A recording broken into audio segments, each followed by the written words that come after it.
Mari kita laksanakan sebelum melaksanakan kegiatan ini masuk masjid, usahakan tahiyatul masjid. Jadi kita diperbanyak amal ibadah, kita perlu nanti sholat-sholat yang lain. Jadi kita bergunakan waktu untuk menambah amal ibadah. Apalagi yang di luar, tolong cepat masuk, berwudu, langsung tahiyatul masjid. Atas perhatiannya kami ucapkan terima kasih.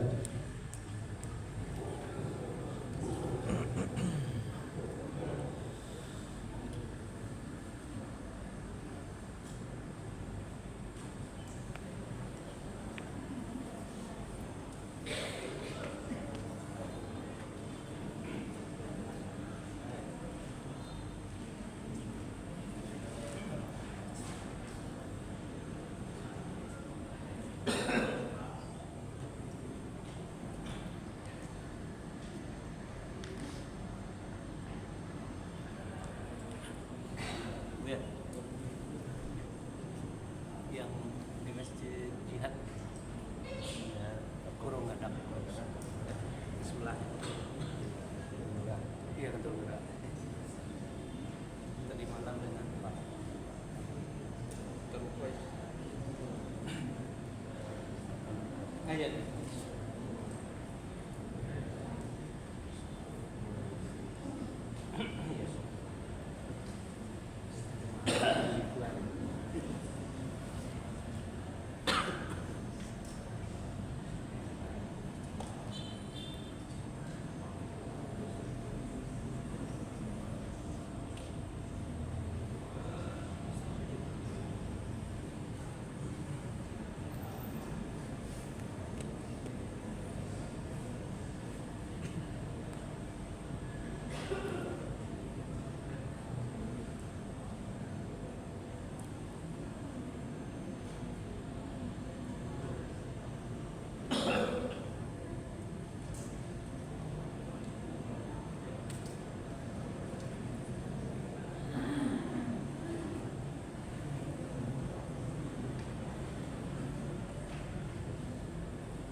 Mohon izin kami sampaikan kepada jemaah untuk mengisi persiapan terlebih dahulu, karena karena sudah kita mulai mesti berkoordinasi persiapan. Sekali lagi kami sampaikan kepada seluruh jemaah untuk mengisi yang paling depan dan yang paling belakang terlebih dahulu, karena seperti dengan masih banyak kosong pada acara seperti ini. Sekian. Salam.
Bismillahirrahmanirrahim.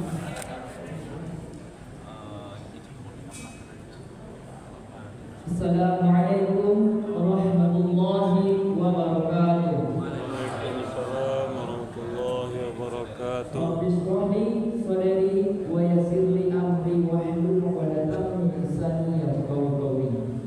Alhamdulillahi rabbil alamin wassalatu wassalamu ala asyrofil anbiya'i wal mursalin wa ala alihi wa sahbihi ajma'in. Puji syukur kita ucapkan atas kehadiran Allah Subhanahu wa taala yang telah memberikan beribu-ribu nikmat, nikmat iman, nikmat Islam, nikmat kesehatan dan nikmat kesempatan sehingga kita bisa hadir di masjid yang kita ini. Salawat serta salam tercurah kepada Nabi Muhammad SAW dengan mengucapkan Allahumma salli ala Sayyidina Muhammad wa ala ali Sayyidina Muhammad. Adapun susunan acara kita pada pagi hari ini, yang pertama protokol yang sedang berlangsung, yang kedua pembacaan ayat suci Al-Quran yang akan dibacakan oleh Brigda Zulian Azhari Sani. Kepada beliau waktu dan tempat kita persilakan. Assalamualaikum warahmatullahi wabarakatuh. Waalaikumsalam warahmatullahi wabarakatuh.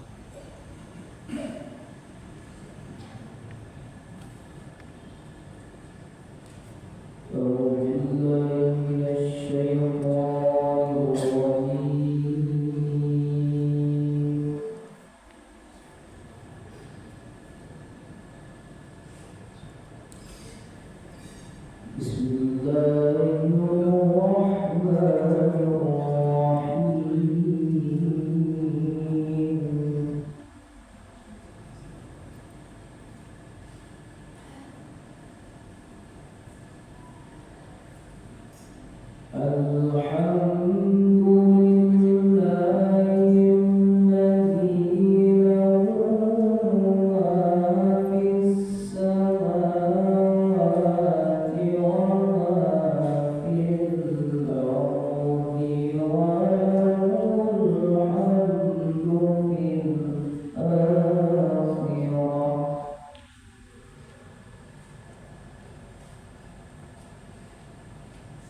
Assalamualaikum warahmatullahi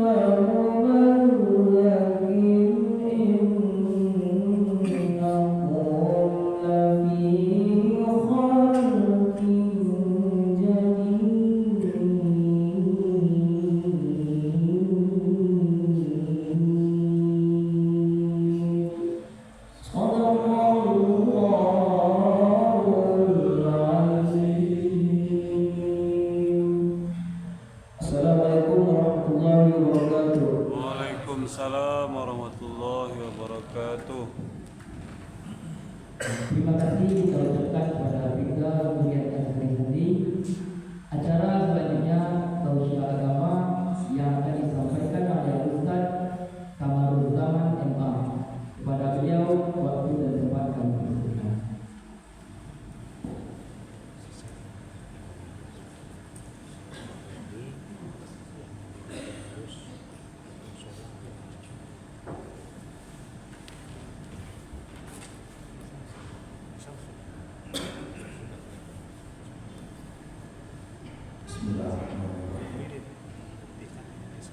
Assalamualaikum warahmatullahi wabarakatuh. Waalaikumsalam warahmatullahi wabarakatuh.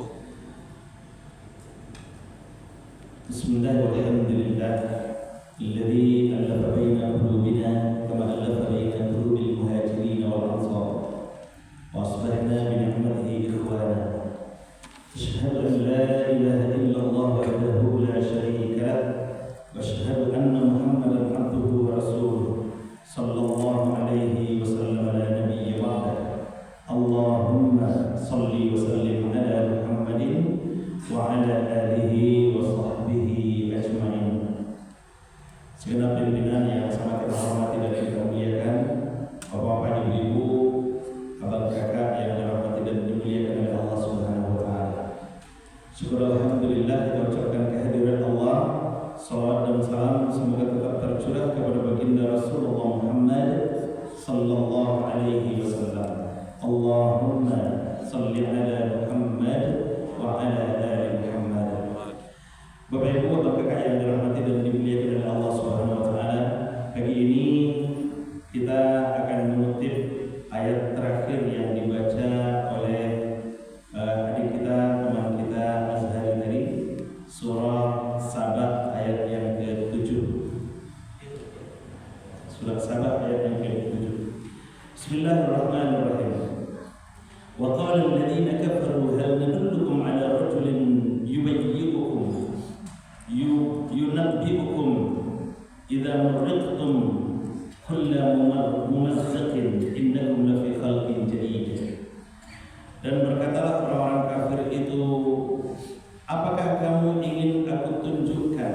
Dulu ada seorang laki-laki yang memberikan kabar kepadamu, berita petunjuk kepadamu. Apa itu?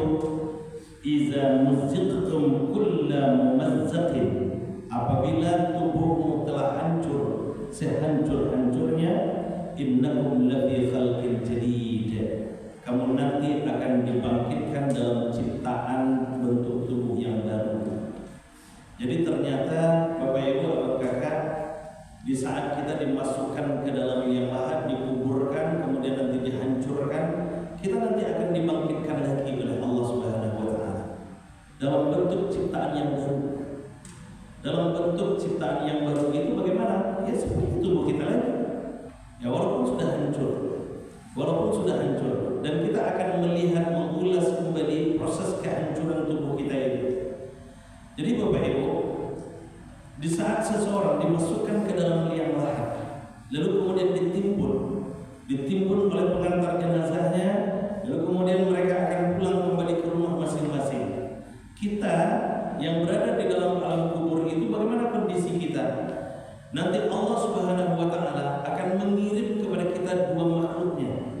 Yang pertama cacing tanah, yang kedua malaikat Munkar dan Nakir. Cacing-cacing tanah inilah yang akan menghancurkan tubuh kita. Cacing tanah itu dia akan masuk ke dalam mulut kita, masuk ke dalam lubang hidung kita, masuk ke dalam telinga kita, masuk ke dalam rongga melalui rongga mata kita. Dan hebatnya dia akan memulai memproses kehancuran tubuh kita ini secara fisikal. secara jasmaniah. Dan hebatnya bagian pertama yang dihancurkan oleh cacing-cacing tanah itu adalah ma'idatina, lambung kita ini. Jadi dari anggota tubuh kita ini, Bapak Ibu Abang Kakak, yang dihancurkan oleh cacing tanah, yang dimakan diurainya adalah lambung kita. Jadi awak setelah dikuburkan, cacing tanah akan masuk barangui apa yang ada di dalam isi lambung awak. Ya kalau sebelum meninggal itu orangnya makan jengkol, barangui jengkol lah cacingnya. Begitu seterusnya Bapak Ibu. Ya begitu seterusnya. Jadi cacing tanah itu akan menghancurkan. Dari anggota tubuh kita ini, bagian pertama yang hancur itu adalah lambung kita. Dia ada 4 fase itu Bapak Ibu. Ada 4 fase. Pertama yang hancur adalah lambung kita, ma'idah. Yang kedua luhum namanya, lahmun, daging-daging kita. Jadi setelah lambung hancur, cacing tanah itu akan menggerogoti daging-daging kita semuanya. Setelah daging hancur, nanti kemudian tinggallah tulang belulang kita. Maka cacing itu akan masuk, fase yang ketiganya akan masuk ke dalam sumsum kita, menggerogoti tulang sumsum kita itu. Setelah tulang belulang hancur pun, terakhir baru cacing tanah mengurai rambut kita. 4 fasenya. 4 fasenya. Nah, 4 fase inilah yang disampaikan oleh Imam As-Sa'di ketika beliau menafsirkan, kaitannya juga dengan ayat ini, surat Sabah ayat yang ke-7 ini. Beliau juga tafsirkan kemudian surat yang ke-50 Qaf ayat yang ke-4. Apa kata Allah? Qad alimna ma tanqusul ardu minhum wa indana kitabun hafiz. Kami tahu apa yang kalian masukkan ke dalam perut bumi, ke dalam liang lahat itu. Wa indana kitabun hafiz. Dan kami punya buku catatan tentang mereka. Kami punya buku catatan tentang mereka. Jadi Bapak Ibu, secara jasmaniah cacing-cacing tanah akan beroperasi menghancurkan tubuh kita ini. Tapi secara ruhaniah Allah juga mengutus makhluk yang kedua, malaikat munkar dan nakir. Nah, malaikat munkar dan nakir ini dia akan menerima di saat kita dimasukkan ke dalam liang lahat itu, malaikat munkar dan nakir akan menerima buku catatan amaliah kita. Kan masing-masing awak punya buku catatan Bapak Ibu. Kini kita sedang mendikte, yang mencatat itu malaikat rakib dan atid. Malaikat rakib dan atid. Sekarang kita sedang mendikte apa yang kita perbuat hari ini, apa yang kita lakukan, bahkan apa yang kita ucapkan, itu dicatat oleh malaikat rakib dan atid. Itu disampaikan oleh Allah dalam surah yang ke-50 juga, Qaf ayat yang ke-18. Ayat yang ke-18. Apa kata Allah? Ma yalfizu min qawlin illa ladaihi raqibun atid. Tidak ada satu pun yang kau ucapkan kecuali semua itu dicatat oleh malaikat rakib dan atid. Jadi apa yang kita ucapkan itu dicatat oleh malaikat rakib dan atid. Apa yang kita perbuat, yang kita lakukan nanti itu juga dicatat oleh malaikat rakib dan atid. Di mana dicatatnya? Di kitabun hafiz, kitab yang terjaga, yang terpelihara. Dalam ayat lain disebutkan kitabun marqum, kitabun marqum. Nah, kitab itu, buku catatan itu Bapak Ibu, yang kita diktekan kepada malaikat rakib dan atid itu, hari ini tanggal sekian si fulan sedang mengikuti kajian. Hari ini tanggal sekian si fulan sedang melakukan ini. Hari ini tanggal sekian si fulan sedang berucap ini. Semuanya dicatat. Semuanya dicatat. Nah, gitu ya. Kemudian setelah kitab itu diserah terimakan, ketika kita dikuburkan, kitab itu nanti diserah terimakan oleh malaikat rakib dan atid kepada malaikat munkar dan nakir. Di alam kubur, di saat cacing-cacing tanah memproses jasmaniah kita dengan 4 fase ini, malaikat munkar dan nakir pun juga akan membentang buku catatan amaliah kita. Buku catatan amaliah itu ternyata hebatnya Bapak Ibu juga terbagi menjadi 4 bagian besar. Buku catatan amaliah kita itu sudah diklasifikasikan per bab dan isinya ada 4 bab. Bab 1 itu namanya babul ma'idah, bab lambung. Maka kalau kalian cacing-cacing tanah memproses lambung kita secara fisikal, malaikat munkar dan nakir akan memproses lambung kita secara ruhaniah. Apa isinya bab 1 itu? Ya apa yang kita masukkan ke dalam lambung kita. Apa yang kita masukkan ke dalam lambung kita, bagaimana caranya kita memasukkannya ke dalam lambung kita, bagaimana caranya nanti kita mengeluarkan dari dalam lambung kita. Semuanya itu lengkap di dalam buku catatan amalia kita. Lengkap di dalam buku catatan amalia kita. Kenapa? Karena semuanya itu sudah dituntunkan oleh Rasulullah SAW. Segala sesuatu yang terkait dengan apa yang akan kita masukkan ke dalam lambung kita, yang akan kita makan, yang akan kita minum, itu sudah ada tuntunannya. Kemudian bagaimana cara kita memasukkannya ke dalam lambung kita, bagaimana caranya kita makan, bagaimana caranya kita minum, itu juga sudah ada tuntunannya. Bahkan bagaimana cara kita mengeluarkan dari dalam lambung kita, bagaimana cara kita mengeluarkan dari mulut kita, ada tuntunannya. Bagaimana caranya mengeluarkan melalui bawah misalnya, ya melalui kubul dan dubur kita, ada tuntunannya. Semuanya sudah dituntunkan oleh Allah, oleh Rasulullah SAW. Kita akan lihat satu persatu sesuai dengan waktu yang tersedia. Pertama Bapak Ibu, apa yang akan kita masukkan ke dalam lambung kita itu, tuntunannya diturunkan oleh Allah dalam surah Al-Baqarah ayat 168. Ya ayyuhan nas, kulu mimma fil ardi halalan thayyiban. Wahai manusia, makanlah apa yang ada di permukaan bumi ini, kata Allah, tapi pastikan halalan thayyiban, halal dan baik. Pokoknya kalau lai halal, lai baik, makanlah, kata Allah. Ya, ada nanti Bapak Ibu yang halal tapi belum tentu baik bagi sebagian orang lain. Nah, ada juga yang baik tapi belum tentu halal. Apa contohnya yang halal belum tentu baik itu? Teh talur. Teh talur itu halal dapat? Halal. Tapi kalau untuk orang tensi tinggi baik? Tidak baik. Dia halal tapi belum tentu baik. Karena tidak baik untuk semua orang. Untuk sebagian mungkin baik, tapi sebagian tidak. Ada juga yang baik tapi belum tentu halal. Apa contohnya? Jatah kue kawan yang terletak di atas mejanya, awan dia misalnya kan? Atau yang paling sederhana itu mengambil daun kunyit tetangga tanpa izin. Dia kan baik, tapi kalau tidak izin tidak halal. Mengambil ruku-ruku tetangga tanpa izin. Ruku-ruku itu baik, bagian dari bumbu masak, tapi tidak halal kalau tidak izin. Begitu seterusnya. Nah, hebatnya Bapak Ibu, dalam surah yang sama Al-Baqarah 4 ayat setelahnya, ayat 172, Allah ingatkan lagi, ya ayyuhalladzina amanu kulu min thayyibati ma razaqnakum. Wahai orang-orang yang beriman, makanlah yang baik-baik dari apa yang kami rezekikan kepadamu. Hanya baik saja. Bapak Ibu, di ayat 168 Allah panggil manusia biasa, ya ayyuhan nas. Tapi Allah syaratkan dua, halalan thayyiban.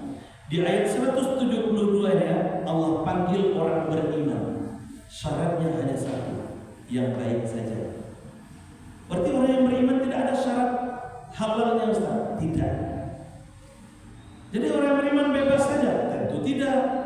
Nah, tentu tidak Bapak Ibu. Kenapa orang yang beriman tidak ada syarat halal? Ya ayyuhalladzina amanu kulu mimma fil ardi halalan. Ya ayyuhalladzina amanu kulu min thayyibati ma razaqnakum. Wahai orang-orang yang beriman, makanlah yang baik-baik saja dari apa yang kami rezekikan kepadamu. Kenapa orang yang beriman tidak ada syarat halal? Tidak disebutkan halalnya? Karena orang yang beriman sudah dipastikan makanannya halal. Jadi kalau ada orang yang beriman makan yang tidak halal, maka saat itu juga imannya dipermasalahkan, bahkan imannya lepas, dia akan diperlakukan sebagai manusia biasa sama dengan orang-orang kebanyakan. Itu bahaya makanan itu. Jadi kalau makan makanan yang tidak halal, kita akan diperlakukan oleh Allah, dianggap bukan lagi orang yang beriman. Begitu ya. Maka apapun yang akan kita masukkan ke dalam lambung kita, pastikan halal dan thayyib. Lanjut. Kemudian yang kedua, bagaimana cara memasukkannya ke dalam lambung kita? Itu juga sudah dituntunkan oleh Rasulullah SAW. Sudah kita cari sumber makanan yang halal, terhidang di hadapan kita makanan yang baik misalnya. Maka bagaimana cara makan itu pun juga sudah ditentukan. Sudah dituntunkan oleh Rasulullah SAW. Ada namanya adabul akli wasyurbi, adab makan dan minum. Dalam Mukhtasar Fiqh Islami fi Dawil Quran was Sunnah, Imam At-Tuwaijiri mengatakan adabul akli wasyurbi, adab makan dan minum. Banyak sekali hadis-hadis yang dikutip oleh Imam At-Tuwaijiri. Ambil contoh Bapak Ibu. Kalau awak makan bajamba misalnya, kalau awak makan bajamba, nah itu ternyata Bapak Ibu, kita tidak boleh makan duluan sebelum orang yang tua atau orang yang dituakan makan. Begitu dia. Ya kalau kita di instansi misalnya, maka Pak Kapolda duluan makan. Kemudian di bawah itu, kemudian di bawah itu, kemudian di bawah itu, begitu seterusnya. Kalau kita bersama-sama seperti ini, maka Pak Kabak duluan. Ya kalau di dalam majelis, maka ustaznya duluan. Begitu dia Bapak Ibu. Begitu yang disampaikan oleh para sahabat, kunna idza hadarna ma'an nabiy sallallahu alaihi wasallam lam nada' aydiyana hatta yabda Rasulullah sallallahu alaihi wasallam fa yada yadahu. Kami tidak akan makan, kami hadir dalam sebuah jamuan bersama Rasulullah, kami tidak akan mengambil makanan sampai Rasulullah mengambil duluan. Jadi kalau makan bersama-sama, maka orang yang lebih tua dan orang yang dituakan yang didahulukan. Dan ngambil itu pun, makan itu pun, kalau makan bajamba bersama-sama misalnya, makan yang terdekat dengan kita. Begitu ada. Makan yang terdekat dengan kita. Kul mimma yalik, kata Rasulullah, makanlah yang terdekat denganmu. Jadi di sini penting nih Bapak Ibu, abang-abang, kakak-kakak, kalau ada jamuan makan misalnya, kita dipanggil makan deh saudara-saudara awak misalnya kan, berkumpul bersama-sama. Maka atur strategi sampai dulu. Cari lihat makanan yang awak suka. Di situ awak dulu. Itu penting. Ya, strategi itu perlu. Supaya apa? Supaya beko awak nak jangkau jauh-jauh. Ya, kan kul mimma yalik. Makanlah yang terdekat denganmu. Begitu dia. Kalau seandainya ya kayak di komplek kita diundang oleh warga kita, oleh tetangga kita misalnya, Pak, itu beko siap asar mendoa dulu rumah sebentar, ini kan datang gitu. Nah, celit, mas sambaran ketujuh dewa, duduk Pak di situ. Duduk dekat situ. Gitu Bapak Ibu. Karena menjangkau yang jauh-jauh itu dah dibenarkan. Begitu. Kironyo kadang-kadang ada tuan rumah nyotutui makanan itu karena dikhawatirkan beko karena debu atau karena yang kotoran misalnya kan. Maka dibawa duduk, tentu duduk sesuai dengan posisi tempat duduk yang kosong. Ya, pas ketika tiba waktunya makan, dibuka makanannya, kiranya di muka awak itu bukan rendang, tapi tanda dadar. Berarti itulah takdir awak. Hari mau sadar. Begitu dia Bapak Ibu. Gitu dia. Nah, lanjut. Makan pun dengan tangan kanan. Kul biyaminik, makanlah dengan tangan kananmu. Dalam hadis Muslim Rasul sampaikan, idza akala ahadukum falyakul biyaminih wa idza shariba falyashrab biyaminih fa inna asy-syaitan ya'kulu bisimanihi wa yashrabu bisimanihi. Kalau kamu akan makan, makanlah dengan tangan kanan. Kalau kamu akan minum, minumlah dengan tangan kanan. Karena sesungguhnya syaitan itu makan minumnya dengan tangan kiri. Bapak Ibu, kita makan pakai tangan kanan atau tangan kiri? Kanan. Tangan kanan. Sepakat? Kita ambil contoh kecil, makan bakwan. Pakai tangan kanan atau tangan kiri? Kanan. Kanan kiri. Oh, kanan kiri. Tapi biasanya tangan kanan, ya? Ya alhamdulillah. Untuk menyuap pasti kanan. Oh, untuk menyuap dengan kanan. Lado kutunya Pak. Tuh. Kiranya makan bakwan kok pakai lado kutu gitu. Lado kutunya pakai tangan kanan, tangan kiri. Tangan kiri. Berarti yang masalah bukan bakwannya, lado kutu juga yang masalah. Itu dicatat itu Bapak Ibu, dicatat oleh malaikat itu. Tangan kiri, tangan kiri, tangan kiri, tangan kiri, tangan kiri, tangan kiri. Itu dicatat oleh malaikat. Nanti di alam barzakh, di alam kubur itu akan dipertanggungjawabkan. Ya, Nanda, Pak Nanda, dulu tanggal sekian apa makan bakwan pakai lado kutu, makan pakai tangan kiri. Begitu dia dan seterusnya. Oke, lanjut. Dimakan dengan tangan kiri, makan dengan tangan kanan. Kemudian makan sambil duduk. La yashrabanna ahadukum qa'iman, kata Rasulullah di hadis Muslim 2024 itu. Janganlah minum sambil berdiri. Minum tagak kirinya tidak boleh, Bapak Ibu. Minum saja tidak boleh, apalagi makan. Minum saja tidak boleh, apalagi makan. Makan tagak. Iko bahasa ngaji mana makan sambil tagak, bahkan sambil berjalan. Banyak kasus-kasus seperti itu, Bapak Ibu. Sambil berjalan. Ya, yang yang dulu pernah punya kenangan makan sate cerocok. Nah, beli sate cerocok. Tangan kanan, tangan kiri. Kanan. Oleh kanan. Pas tinggal kuahnya, ya, sambil jalan atau sambil tagak? Oh, sambil tagak, berjalan mulai.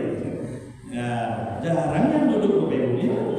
Banyak lagi kasus-kasus seperti itu. Nah, maka ada akli wasyurbi itu banyak lagi kaitan dengan tata cara makan itu, termasuk cara duduknya itu pun juga sudah dicontohkan oleh Rasulullah SAW. Bagaimana Rasul kalau duduk itu dengan menegakkan tulang punggungnya ketika makan, dengan tidak bersandar, karena kata Rasulullah, inilah aku muttaqian, saya tidak pernah makan bersandar, kata Rasul. Banyak lagi tuntunan-tuntunan terkait dengan cara makan itu. Kita lanjut. Jadi apa yang akan kita makan dan bagaimana caranya kita makan itu sudah ada tuntunannya. Setelah perut kita kenyang pun Bapak Ibu, bagaimana cara mengeluarkan dari dalam lambung kita itu pun juga sudah dituntunkan oleh Rasulullah SAW. Makanya sering kita sampaikan, meludah saja Bapak Ibu itu ada tuntunannya. Meludah itu ada tuntunannya. Kata Rasulullah, al-basmu an tariqati af'aliha ratmuha. Meludah di jalan itu adalah sebuah kesalahan dan kamu akan dituntut karena kesalahan itu. Meludah di jalan, nih jalan yang mau dilewati oleh orang lain itu nggak boleh meludah, nggak boleh. Ya kenapa nggak boleh? Karena itu akan membuat orang lain tidak nyaman. Iyalah kalau yang kedua dari mulyawati intan berlian sabrut mustika mutiara bumi. Iko yang kedua dari mulyawati hijau-hijau. Kalau hijau-hijaunya mau sekedar bisa mobil betul tiga. Hijau-hijaunya mobil orang cici. Itu tidak nyaman orang lain. Maka meludah itu pun Bapak Ibu itu sudah dituntun oleh Rasul. Jadi kalau meludah gimana Ustaz? Ya ke pinggir meludah. Jangan di jalan yang akan dilewati orang lain. Apalagi meludah sambil dari atas motor itu sudah jauh lagi. Ya, banyak tuh Bapak Ibu. Serang kancang-kancang naik motor juga bisa meludah, tawang-tawang meludah. Kadang-kadang di belakang kawan sedang tersesat, lalu pakai helm, tiba di kanyang kawan. Kalau cuma tiba di kanyang masih mending Bapak Ibu. Kiranya kawan kau sedang menguap di belakang, kacau jadinya. Itu makanya benar luar biasa Islam itu menjaga, betul luar biasa. Makanya ya bagaimana cara kita mengeluarkan dari dalam lambung kita itu sudah dituntunkan oleh Rasulullah SAW. Termasuk juga buang air lewat bawah misalnya kan, pipis saja disampaikan oleh Rasul. Kalau kamu akan buang air, cari tempat yang tertutup, cari tempat yang tidak ada lubang, Iko kadang-kadang kawanku bersama Jowana, ndak ada WC, malih pergi ke WC, nyucari batang karambia, nyolapen di bawah batang karambia. Nampak ada lubang di bawah batang karambia itu, nyusang aja mana nyolapen ke bawah ke lubang itu kan? Ya, samui. Tani ayo samui adanya Bapak Ibu. Bagi awak iyo sekete itu, tapi bagi samui dibanjir Nabi Nuh. Angin itu. Ternyata hebat Islam menjaga semuanya, luar biasa Bapak Ibu. Maka apapun aktivitas kita terkait dengan lambung kita itu bagian pertama yang akan kita pertanggungjawabkan di saat nanti kita akan dibangkitkan oleh Allah Subhanahu wa taala. Kita berada di dalam alam barzakh atau alam kubur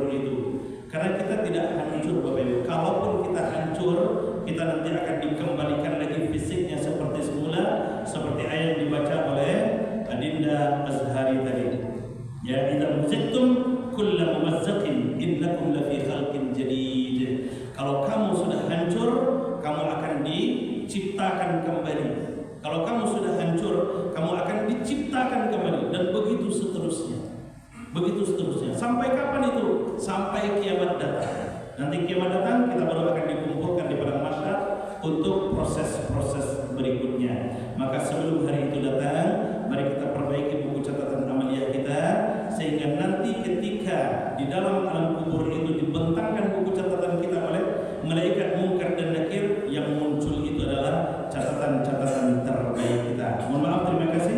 Assalamualaikum warahmatullahi wabarakatuh. Waalaikumsalam warahmatullahi wabarakatuh.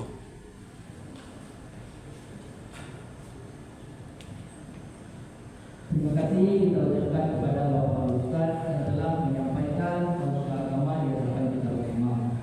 Mudah-mudahan